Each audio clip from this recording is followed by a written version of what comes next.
Gender 101. I'm Katie Sesnick. And I'm John Laker, and welcome back to The Weekly Show.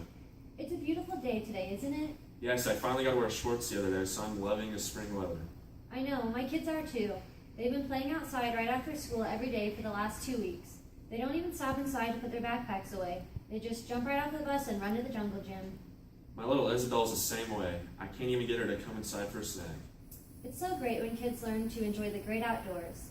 And I know some of you may be wondering why we are babbling on about our kids right now, but today's topic is something that can even affect girls as young as our kids.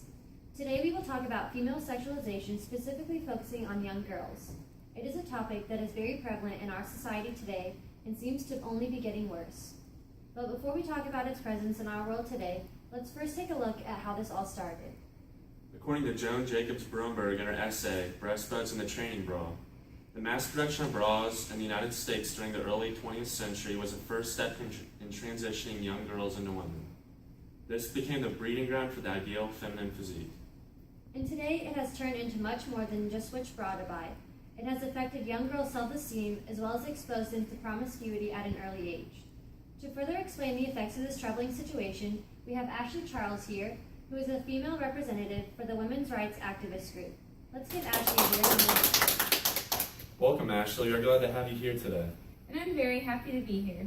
You know, a big part of my work involves simply informing young girls and women about what is happening in our society. Some of these things may seem obvious, such as the idea of prostitution still existing today. But unfortunately, they are too often overlooked. I believe that the more educated we all are about these things, no matter how depressing, the more likely we are to be able to stop it one day, and that's why I'm here. That's a great point, Ashley. So many girls don't even realize they're being sexualized. So what does it really mean to be sexualized? Well, the American Psychological Association Task Force has developed a list comprised of 4 conditions that involve the sexualization of a person, and you only need to be subject to one of those conditions to be sexualized. They are: a person's value comes only from his or her sexual appeal or behavior to the exclusion of other characteristics. A person is held to a standard that equates physical attractiveness with being sexy. A person is sexually objectified, that is, made into a thing for other sexual use, rather than seen as a person with the capacity for independent action and decision-making. And finally, sexuality is inappropriately imposed on a person. Wow, that is a very specific list, and I would agree that those conditions are prevalent in our society, especially in the media messages that young girls receive. Exactly. Everywhere a young girl turns, she is seeing women being called sexy, and their societal value is being based upon their waist, bust, and butt sizes. So where is all of this sexually oriented media leading to? Well, the American Psychological Association also concluded that women who are sexualized are more likely to have issues in cognitive functioning, physical and mental health, sexuality, and their attitudes and beliefs.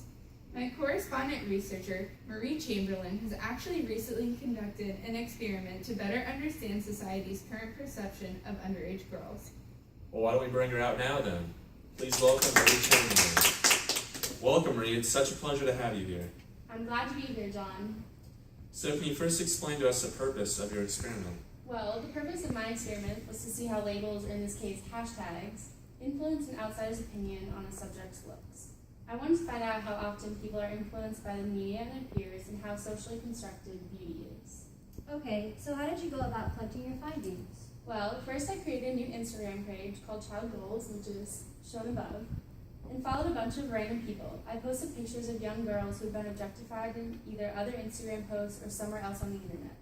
Along with these pictures, I wrote a number of hashtags that I felt were fit according to the group of people I was trying to reach, including girls between the ages of 10 and 20. I used labels that people would want to bestow upon themselves. Tell me about some of your findings. Well, give me a moment, John, and I'll show you. When using the label fit or six-pack or skinny, I found a lot of older people liked the post and commented about the subject's looks. One post in particular received a lot of attention. It was a picture of a young girl who had a measuring tape around her waist. Many people thought this was beautiful and good for the little girl. They did not bring into account the unhealthy nature of this act from such a young girl. It goes to show that people go to any extent to be skinny, and that's considered skinny. I can't believe that people would comment, wow, like it, love it, and awe to that picture. That girl is clearly only 5 or 6 years old and doesn't need to be worrying about her weight. She should be on the playground instead, making new friends and enjoying her childhood. I agree, but unfortunately, this is the sad reality of our world. Little girls are socialized to think that they have to look a certain way, even at a young age. You mentioned picking labels that you thought women and girls would relate to. Can you clarify this a little more? On Instagram, a female is going to search hashtags which they either use as labels as their own pictures or labels they wish they could use. No girl is going to search ugly or fat. As you can see, I labeled these 2 pictures with ugly and fat, and they got 0 likes. One post of a little girl who's wearing multiple accessories received comments such as beautiful, but we must ask ourselves, where does this idea of beauty come from? Isn't any toddler beautiful simply because of their pure innocence and being alive in the first place? This is a perfect example of how girls who are young as preschool age are being sexualized. People are using emojis such as heart eyes and flames to signify that she is an attractive person, when in reality she's just growing up and shouldn't be worrying about something as insignificant as her appearance. Well, this has completely opened my eyes to this issue. And to explain it even further, Jasmine Eversole is here with yet another experiment so we can really understand this issue. Come on out, Jasmine. Hi, Jasmine. I hear that before you talk about the results of your experiment, you would first like to try it out on our audience. Is that correct? Yes, if that's okay with you two, of course. Go right ahead. Well, my research was conducted by creating an Instagram picture of 2 young girls side by side and seeing how different they looked in age. But before I let you all know how old each of them really is, I want to know your opinion. The girl on the left in this picture is actually 17 years old, while the girl on the right is 12 years old. I showed a total of 15 people with this side-by-side picture and asked them to tell me how old they thought each girl was. The people I asked were composed of both males and females and varied in age. The results were that 8 people believed that the 2 girls were either the same age or the same person. 4 people guessed correctly that the girl on the left was older, while 3 guessed that the girl on the right was older. That means that only 4 out of 15 people surveyed guessed correctly.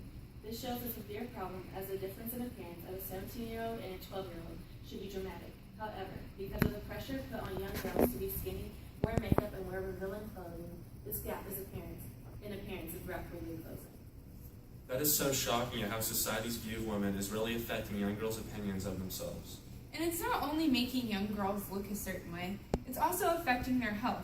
According to Anorexia Nervosa Associated Disorders.org, anorexia is the 3rd common chronic illness among adolescents.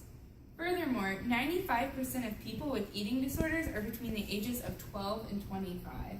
So where does this idea stem from? Well, media has a huge influence on their self-esteem. In fact, ANAD.org also states that 69% of girls in 5th to 12th grade say that magazine pictures influence their idea of the perfect body shape. It starts at a very young age, as the website states that 81% of 10-year-olds are afraid of being fat, and 42% of 1st through 3rd grade girls want to be thinner. This is a serious problem, and I believe that the best way to overcome it is by first informing young girls about it, which is exactly why we are all here today. And that is also why each of you are going home with 2 copies of Gene Coborn's book, Deadly Persuasion, Why Women and Girls Must Fight the Addictive Power of Advertising. It's a great read, so take one for yourself, and if you could, give the other copy to a daughter, a granddaughter, niece, or any young girl that you believe could get some good use out of it and learn a lesson or 2. That's all we have for today, everybody. Have a great weekend, and we'll see you next week when we talk about the effects of divorce on children. Stay classy, 101.